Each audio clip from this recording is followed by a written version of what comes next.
Hey everybody, it is Chris Aiken from the Classic Metal Show and the Aftershocks podcast. And before we show you this next video, just wanted to remind you that you can add the CMSPN to your Roku. That's right, if you have a Roku or a Roku TV, just click the link below. It's in the scroll. It's also in the description of this video. And make sure you're logged into your Roku account on your computer, and it will add it right to your Roku. It'll add it, then you just refresh your device, and bang, there it is. That way you can watch all of our episodes, whether it's us or Skull Sessions or Talk to Me or Aftershocks or Classic Metal Show. All be on your TV. It's a deal, right? And it's free. All right, make sure you do that. And now, here's the video you actually came to see.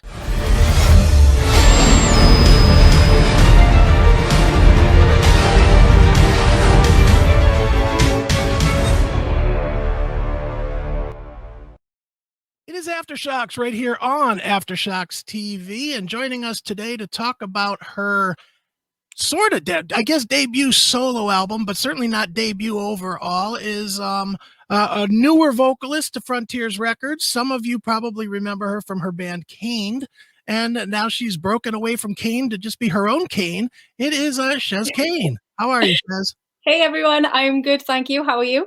I'm great. It's great to talk to you. I'm going to tell you right off the bat, I was not aware of kane'd until I heard the solo record, and then I went back and listened so that I could kind of have some perspective. Maybe a good place to start is maybe to have you give myself and everybody a little bit of background about you and where you're coming from and how you ended up signed with Frontiers. Yeah, sure. Okay, so I started singing when I was very, very young. It runs in my family. So I have a family of singers. My sisters both sing. My dad's a singer. My auntie's a singer. My grandparents have been in bands and stuff. So there was no escaping that for me.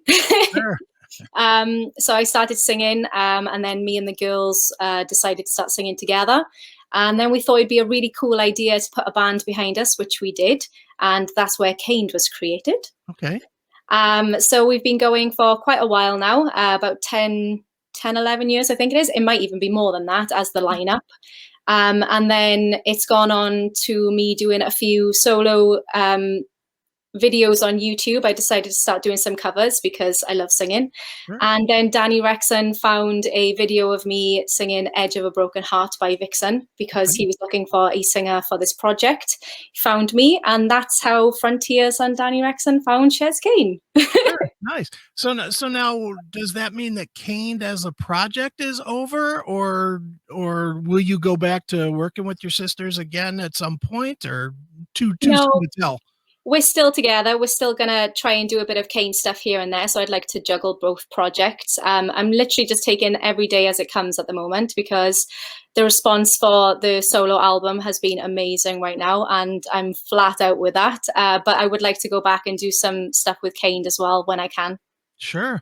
And the interesting thing, Chez, is that, you're going to get attention right away because of Danny Rexon from Crazy Lixx, of course, being involved. That, if those guys do nothing else, they draw attention. So, yeah, definitely. So, working with Danny, did you find that you had to change how you approach music to meet what he was looking for? Or did he really come in and just kind of help you adapt what you were doing, to be more successful and to be more, more catchy, I guess is the best word? I feel like he asked me if I wanted to do this project, and I snapped it up. I wanted it so badly because I love that kind of music. So the start of loving rock music for me was always 80s, fun-loving, Def Leppard. So Def Leppard was my first love of rock music. Sure. And then obviously I've gone on to like the heavier stuff. So I like lots of genres of rock. But it always stems back to that 80s feel. So when Danny actually contacted me, I knew it was for me. So it's all come quite naturally. Sure, definitely. And it really, listening to the debut, the new record, you definitely hear his influence, but I don't think as much as probably there's some, but I don't think as much as probably a lot of people thought. I mean, it really feels like your record, not his songs with you singing them, if that makes sense. Yeah, that makes sense. Sorry, I just had a call come through randomly then.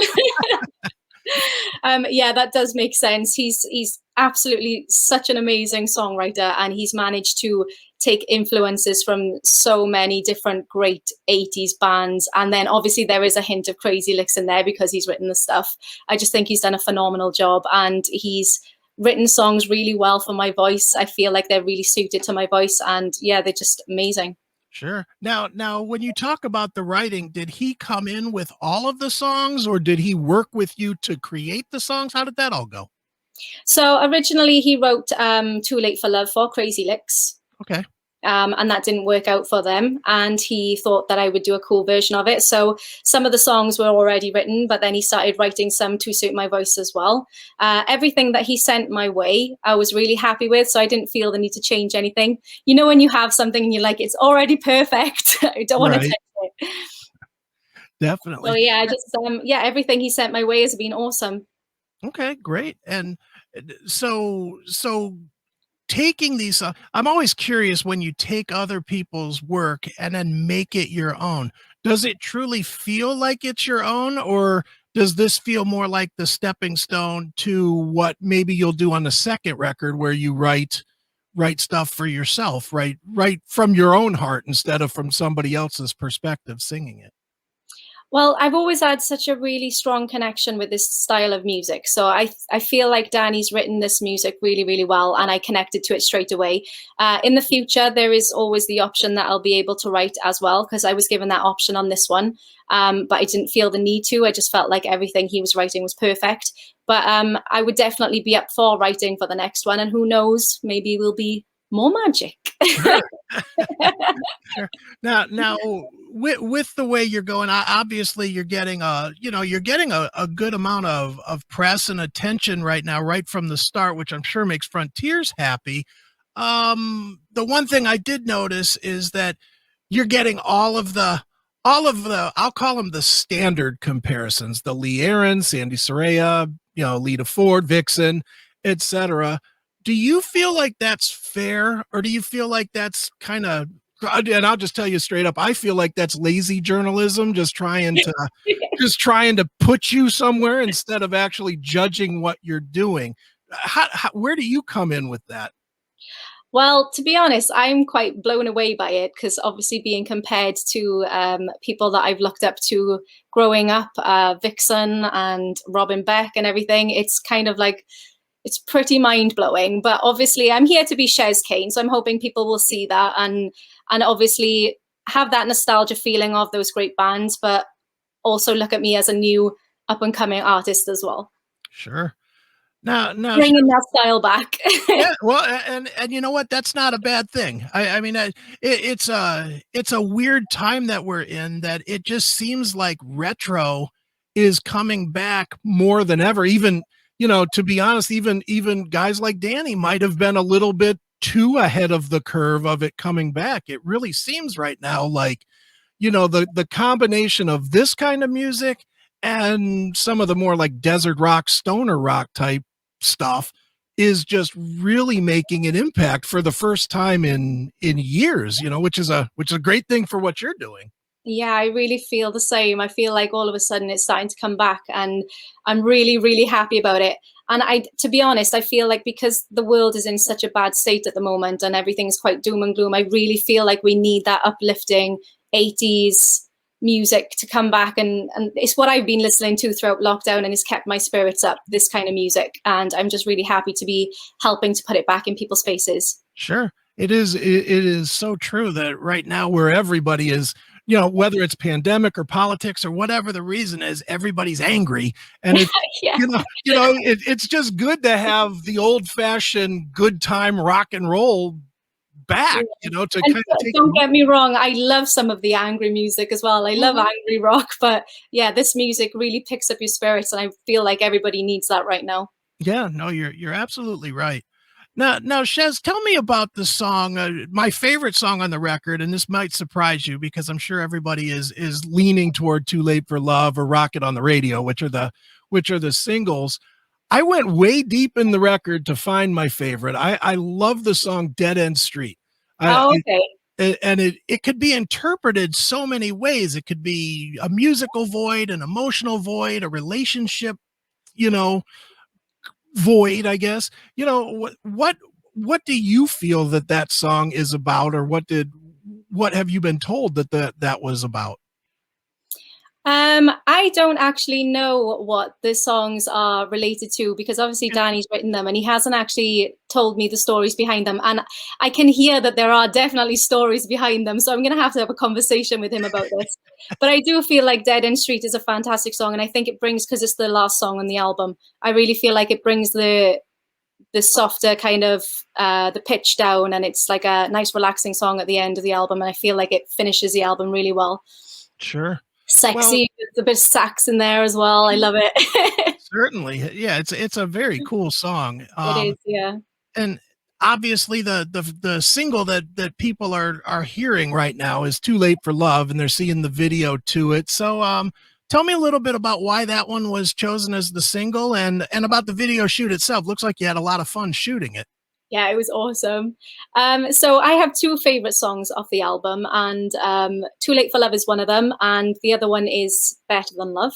So when Frontiers emailed me and Danny, they had the suggestions of what they wanted as the singles. So I was very happy that it was Too Late for Love, because it's one of my favorites. And I was very fortunate with that one because COVID hit, obviously, at the beginning, and I couldn't get out to Sweden to record the album. But there was a little gap where I was able to travel. So in that little gap, I managed to go to Sweden and film the music video with Danny. And that was the first time I actually met him face to face. Okay. Oh, wow. So you really don't know Danny like at all, other than social media. And yeah. Wow. That's crazy. I know. Yeah. That's something. Well, Chez, one of the things I did want to talk to you about, it's not really about the record as much, but I think it's, you're doing it. And I've seen a couple other new artists doing it. One that comes up is, Mariah Formica from, the band Plush. You guys are using social media, doing cover songs to expose your voice to people, which I think is a brilliant move in this time period, because, you know, let's be honest, that, you know, short of people hearing interviews like this and other interviews that you're doing, they may not be aware of Chez Kane at this point, but they're certainly aware of Van Halen Dreams or Edge of a Broken Heart Vixen, or, you know, the various songs that you're doing. So, you know, talk a little bit about that and how the response has been, because it really, to me, you know, that was one of the first things when I was getting ready for this interview. I looked you up and I saw these videos. I watched all those really before I even watched, you know, the actual video that you have for the album. Yeah. So it was really random. Sometimes when I hear a song, I fall in love with that song, and then I just want to sing it. And I thought, why not try to do a video of it and upload it to YouTube, which I did. The first one that I actually did properly, I think, was Metallica's Unforgiven 2. Right. And I remember listening to that song and feeling like, do you know what, I could sing that the octave higher and give it a go, and I would love to try it. So I did that. And then I came away from YouTube and I didn't do anything on YouTube for about 1.5 years. I just didn't think to do any more at that time. And then I started doing the songs again, and then I carried on doing it, and my subscribers were building a little bit. With Dreams, Van Halen, I think that's given me a little bit of a boost, because obviously, sadly, when Eddie passed, a lot of people were searching for Van Halen covers, and that kind of blew up a little bit, that song. And the response has been absolutely amazing. But I think it's an incredible platform to be able to showcase your vocals and to get out there as an artist. And that's how I got this project. Right. There you go. Yeah. You know, but and you're so right.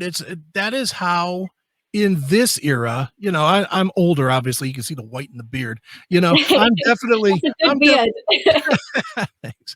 I'm definitely older, you know, to where everything was, you got an album, you got a cassette tape, and you shared it with a friend, or you brought your friends over to the house, and it was a 6-pack of beer and listening in the back seat of the car or whatever. You know, that was what it was at the time.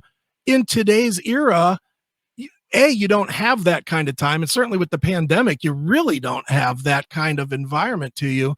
It really is kind of the best way these days to quickly reach people that you might not otherwise be able to reach.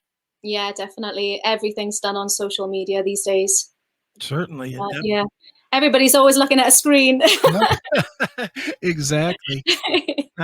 Now, Chez, with the new music, with the debut album, have you had the opportunity to play any of these songs live yet, or not yet, or you just hoping for the world to open at some point, or where does that stand? Yeah. So I feel there was an announcement a couple of days ago here in the UK, and they're hoping that things will start back up in June. Okay. It's still a long while away, but yeah, I'm itching to get out and gig and to book some tours. I really want to get out, and that's the fun part: playing on stage, promoting the album, and seeing everybody. So Sure. hopefully that won't be far away. Sure. Will you have any apprehension or fear about actually going out to a room and, having a few hundred people play? Will you have more apprehension about COVID, or will you have more apprehension about how people are going to receive the songs? I've hardly seen anyone in like nearly 2 years now. That's what it feels like. It's going to be weird. Socializing. Oh my God, what is that? Right. No, I think it's going to be awesome. I'm obviously going to have like pre-show jitters at the beginning, I think, but I really can't wait. Sure. It's going to be awesome. And your label, I'm sure they're thinking at least about bringing back, they've obviously had the Frontiers Festival several years. That could be just a great launching point for Chez Kane. Oh, that'd be amazing. So it does, with any luck, it's going to open back up. It seems at this point that it's definitely time. Worst case scenario, if it doesn't open up, do you worry about this record becoming almost like a lost project because maybe as many people won't discover you because they won't actually get to see you perform? To be honest, I feel like social media is such a good tool these days to actually promote your music. I don't feel like it will be lost, but I do feel like I will always feel like I didn't get a chance to go out and promote it, and I'll be really gutted if I don't get that chance. Sure. But I do feel like you can get your music out there quite well these days on social media, so I don't really worry too much. But I would like people to come and see me play the songs live and sing. Well, and why wouldn't you? It's definitely a great record. It's self-titled. Chez Kane when is it out, Chez? March 12th. March 12th. Yes. And where should people go online to keep up with you and knock wood, get to see where the tour dates are going to be and all that good stuff? So I don't have a website at the moment, but I am pushing all my stuff on social media platforms. I'm on Facebook. I'm on Instagram. I don't know why I did this, but I downloaded TikTok a couple of days ago. See how that goes. I'm also on YouTube as well, and you can check out some of my covers over there that I've done in the past. Yeah, just across all the social media platforms, really. Okay, excellent. Yeah. Well, Chez, one more time, the name of the album is simply Chez Kane. It is. It's going to be available shortly in all the normal places, courtesy of Frontiers Records. And Chez, thanks so much for joining us on Aftershocks. No problem. Thank you for having me. It's been lovely. Sure. Thanks for listening to Aftershocks. For more episodes, go to our website at www.aftershockspodcast.com. Visit us on our Facebook, Instagram, and Twitter pages for more news and information on the podcast. And be sure to subscribe, listen to, and review all episodes on YouTube, Spotify, Apple Podcasts, and all other podcast platforms. For your music listening pleasure, visit our website or go to www.shockwavesradio.com. For all comments and questions, please email us at info@aftershockspodcast.com.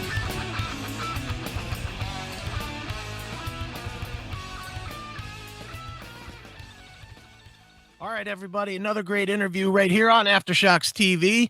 And before we go, just want to remind you one more time, make sure you get over and subscribe to the CMS Podcast Network, cmspn.com. You can watch, you can listen, you can subscribe to everything that we do, not only us, but the Classic Metal Shows, Shockwave Skull Sessions, Talk to Me. It's all there, one site, get 4 great shows, never have to do anything again but be entertained. So check it out, cmspn.com, cmspn.com, cmspn.com. Until next time, folks.